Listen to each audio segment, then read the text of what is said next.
Alright, so I'm about to go to my first rehearsal for Dancing with the Richmond Stars, which is sort of like a Dancing with the Stars style event that benefits the Children's Hospital of Richmond. So, remember how I said I was going to go to spacing rehearsal earlier today? That was actually a lie. There was no spacing rehearsal. So I showed up extra early, waited around, and then the other lighting designer, Kurt Blankenship, showed up and he was like, what are you doing here? And I was like, rehearsal? He was like, you don't actually have rehearsal. And I was like, oh, okay. So instead of going to rehearsal, I got a document from the stage manager with all of the groups and what they wanted for their light cues.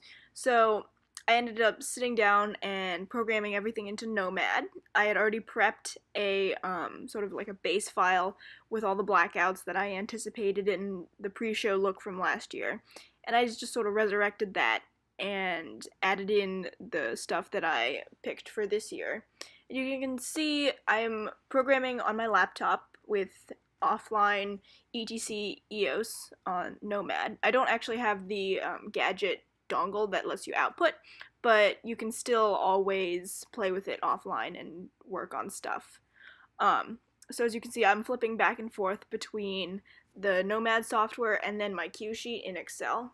And in my cue sheet, you can see what I said. Okay, so like this couple gets this kind of like gobo pattern and color, and then I go ahead and punch that into Nomad, and you can just see a quick excerpt of me programming.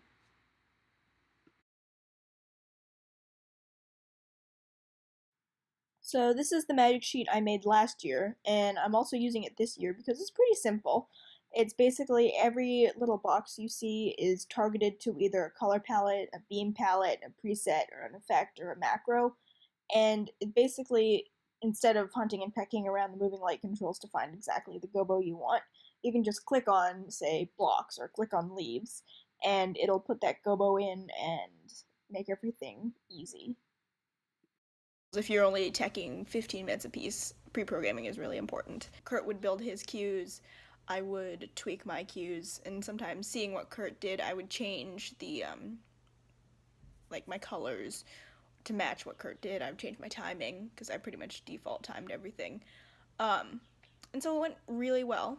So here we are. We've got a data line coming from the ceiling that goes to the booth, and that sort of runs down along the pit, nice and clean, to our first moving light here, which you can see is kind of calibrating. It goes in, that's the gray line, and then comes out with another line that goes across the stage here to our second moving light, where that's the end of the chain because we only have two moving lights. And then each moving light is making a cross shot to the far acoustic shell. So we are here inside the booth right now. It is about 2 minutes until rehearsal officially starts. So I'm just going to give you a quick little tour around. So as you can see, it's not a huge booth. I got a nice spotlight right there.